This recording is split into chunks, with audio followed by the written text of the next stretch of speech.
The Naira has continued to freely fall at the parallel markets as the United States dollar exchanged for 1,506 Naira to a dollar yesterday from the 1,410 Naira it sold the previous day,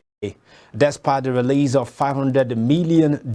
by the Central Bank of Nigeria to various sectors to address the backlog of verified foreign exchange transactions. The Naira also fell at the official market to 1,349 Naira from the 891 Naira 90 kobo to a dollar it traded the previous day. The window also saw an intra-high of 1,410 Naira. Recall that in June 2023, the CBN announced the unification of the foreign exchange market, which sent the exchange rate rising to almost 800 Naira to a dollar from $471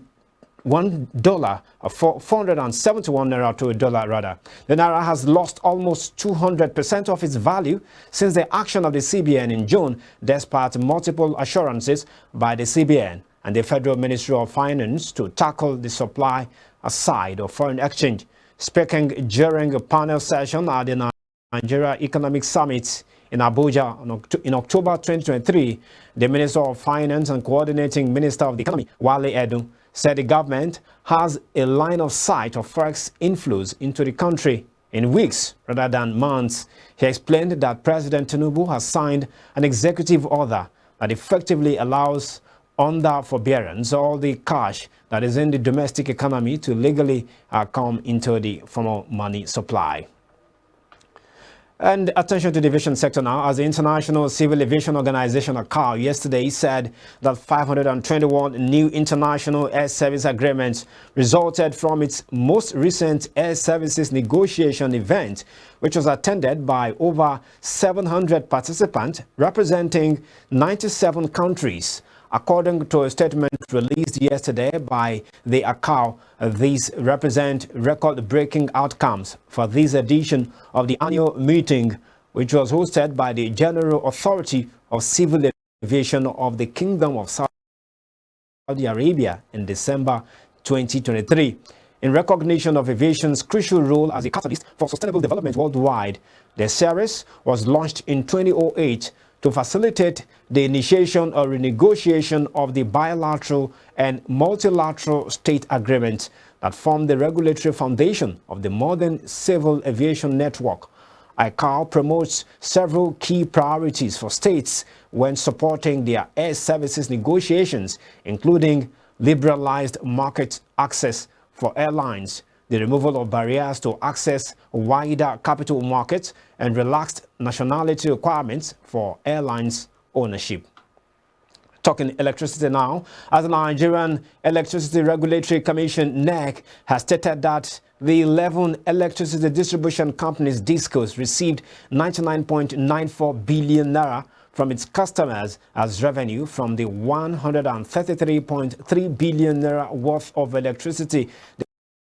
they consumed in November 2023. NEC, in the fact sheet it released on its official X account, stated that the average amount paid by kilowatt per hour of electricity consumed during the period was 37.71 kilowatt from the average 59.89 kilowatt approved for the DISCOs to charge their customers. The fact sheet showed that Ikeja Electric had the highest billing with 20.94 billion naira bills issued out, but was able to collect 20.17 billion naira, a 96.30% collection rate. This was followed by Eco Electric with 20.9 billion naira, but received 16.81 billion naira from its customers, which was an 83.72% collection rate. Abuja Electric was next with 19.61 billion naira bill sent out,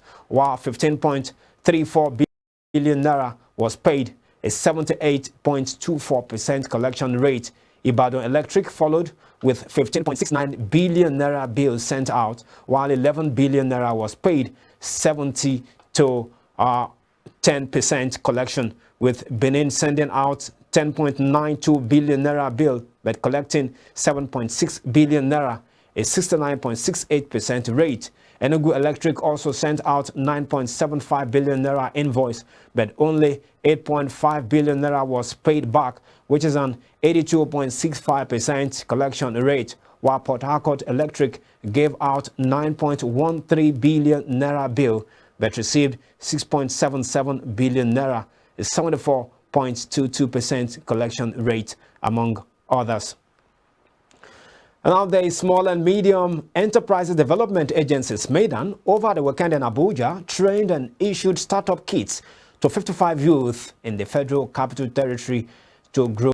their businesses. Speaking at the event, the Director General of the SMEDAN, Charles Odi, noted that the empowerment was done under the National Business Skills Development Initiative of the agency. According to him, the training is expected to run concurrently in 13 states of the Federation, with 55 participants in each state, totaling 715 to be empowered by SMEDAN, as the federal government is committed to ensuring an inclusive government that leaves no one behind, especially the youth, women, and PWDs. A beneficiary who is a person with disability, Adero Umar, lauded SMEDAN and the government for the opportunity provided them to be part of the training, adding that the startup kits would go a long way in empowering not only himself, but people around him.